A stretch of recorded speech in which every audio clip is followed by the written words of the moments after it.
انسان کی زندگی میں کچھ واقعات ایسے ہوتے ہیں جو انسان کی زندگی پر گہرے اثرات اور گہرے نقوش چھوڑ جاتے ہیں۔ کچھ واقعات تو ایسے ہوتے ہیں جن کو سن کر لوگ مشکل سے یقین کرتے ہیں، مگر ایسے واقعات سچ ہوتے ہیں۔ ایک ایسا ہی واقعہ سنیں جو کہ ہمارے دوستوں کے ساتھ پیش آیا۔ یہ بات کافی پرانی ہے۔ جب ہم سب دوست شام کو گراؤنڈ سے واپس آ کر اپنے محلے میں جمع ہو جاتے تو خوب محفل لگاتے۔ ایک دن ہم رات کا کھانا کھا کر گھر سے باہر نکلے تو دوستوں نے بولا، آج جمعرات ہے اور آج جن بھوت اور چڑیلوں کا دن ہے۔ میں جن بھوتوں پہ یقین تو رکھتا تھا پر کبھی ان سے آمنا سامنا نہیں ہوا تھا، تو میں اس کی بات سن کر ہنس دیا۔ اس نے میری طرف غصے سے دیکھا اور بولا، یہ جو گاؤں سے باہر کھیتوں میں جامن کا درخت ہے اس پہ آج جن بھوت آئیں گے۔ اگر نہیں یقین تو تم سب میرے ساتھ جا کر دیکھ لو۔ ہم سب نے حامی بھر لی اور اس کے ساتھ چلنے کو تیار ہو گئے۔ میں اس دوست کا نام بتاتا چلوں، یہاں اس کا نام ندیم تھا اور وہ اکثر رات کو اکیلا کھیتوں میں گھومتا رہتا تھا۔ اس لیے اس پہ کچھ دوستوں نے یقین بھی کر لیا پر ہم نے یقین نہیں کیا۔ ہم 5 دوست تھے جن کے نام تھے عابد، ناصر، ساجد، مدثر اور ندیم۔ جیسے ہی عشاء کی اذان ہوئی ہم نکل پڑے اس کے ساتھ کھیتوں میں جن بھوت دیکھنے۔ رات کافی گہری ہوتی چلی جا رہی تھی تو ڈر بھی لگ رہا تھا۔ ابھی ہمیں چلتے ہوئے 10-15 منٹ ہی گزرے تھے، ایک کھیت سے بکری کے چھوٹے بچے کی بولنے کی آواز آئی۔ عابد نے بولا، رکو، یہاں پاس سے کسی جانور کی آواز آ رہی ہے۔ سب رک گئے اور خاموشی سے آواز سننے کا انتظار کرنے لگے کہ کس طرف سے یہ آواز آ رہی ہے۔ ابھی تھوڑی دیر ہی گزری تھی کہ بکری کے بچے کی آواز دوبارہ سنائی دی۔ ندیم نے فوراً بولا، آواز اس طرف سے آ رہی ہے جو 2-4 کھیت چھوڑ کر ہی برسن کا کھیت تھا، نہیں برسین کا کھیت تھا، آواز وہاں سے آ رہی تھی۔ سردیوں کے دن تھے اور ان دنوں میں برسین عام ہوتا تھا۔ سب دوست اس طرف جانے لگے تو ناصر نے بولا، چھوڑو یار، جو بھی ہے ہمیں کیا لینا دینا اس سے، ہم جس کام کے لیے جا رہے ہیں اس طرف چلو۔ پر کوئی بھی نہیں مانا اور برسین کے کھیت کی طرف بڑھنے لگے سبھی۔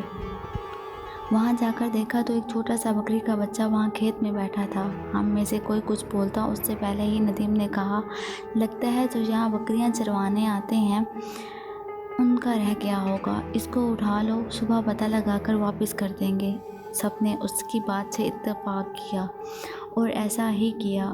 اس کو ہم نے اٹھا لیا اور اپنی منزل کی جانب بڑھنے لگے۔ رات کافی گہری ہوتی چلی جا رہی تھی اور ہمارے ڈر میں بھی مزید اضافہ ہوتا جا رہا تھا کیونکہ کھیتوں میں طرح طرح کے جانوروں کی آواز آ رہی تھی۔ مدثر نے بولا، یار ہم کو واپس آنا چاہیے، آگے بہت خطرہ ہے۔ سب اس پہ ہنسنے لگے اور اس کو ڈرپوک کہنے لگے۔ خیر وہ خاموشی سے ان کے ساتھ چلتا رہا۔ پھر راستے میں ہمیں سیٹی کی آواز آنا شروع ہوئی۔ سب رک گئے اور ایک دوسرے کی طرف دیکھنے لگے۔ ڈر سب کے چہرے سے صاف نظر آ رہا تھا پر کوئی بھی یہ نہیں چاہتا تھا کہ ہم واپس جائیں اور اللہ کا نام لے کے اس جامن کے درخت کی طرف بڑھنے لگے۔ ابھی تھوڑی دیر ہی گزرے تھے کہ ہمیں چلتے ہوئے سامنے ہی وہ درخت نظر آ گیا۔ ہم سب دوست اس درخت سے تھوڑا ہٹ کر بیٹھ گئے۔ سب سے پہلے تو مدثر نے بولا، اس بکری کے گلے میں کوئی رسی وغیرہ ڈال دو تاکہ یہ کہیں ادھر ادھر نہ ہو جائے۔ سب دوست رسی ڈھونڈنے لگ گئے اور جلدی ہی ایک چھوٹی سی رسی مل گئی تھی۔ اس کو ہم نے اس کے گلے میں ڈالا اور رسی ناصر کو پکڑا دی۔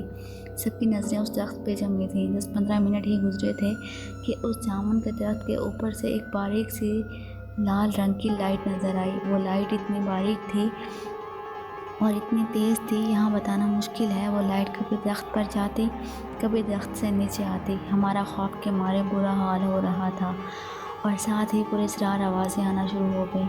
ہم سب نے اونچی آواز میں ورد پڑھنا شروع کر دیے۔ کچھ دوست تو وہاں سے بھاگنے کے لیے تیار تھے، ہم نے روک رکھا تھا ان کو۔ پھر سبھی نے محسوس کیا لائٹ اب ہماری طرف بڑھ رہی ہے۔ جب سب نے یہ منظر دیکھا تو وہاں سے بھاگنے میں ہی بہتری سمجھی اور اتنی سپیڈ سے سب نے وہاں الٹے پاؤں دوڑے کہ ہمارے پیچھے اتنے خوفناک آوازیں بلند ہو رہی تھیں۔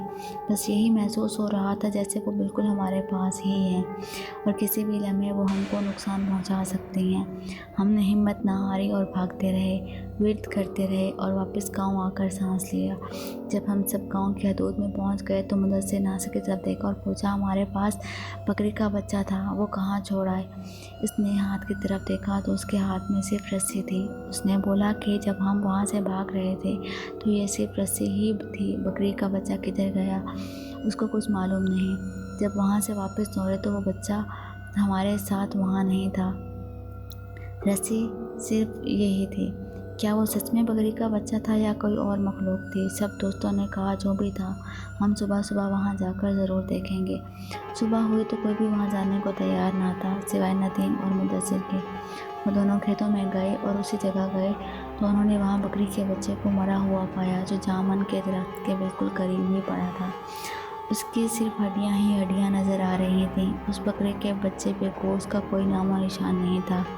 وہ دونوں سمجھ چکے تھے کہ رات کو جو کچھ بھی ہوا وہ ان کا وہم نہیں تھا، اس درخت پہ واقعی کچھ ایسا تھا جو ندیم نے بولا تھا۔ اس کے بعد وہ واپس آ گئے اور کبھی بھی رات کے ٹائم باہر گھومنے سے توبہ کر لی۔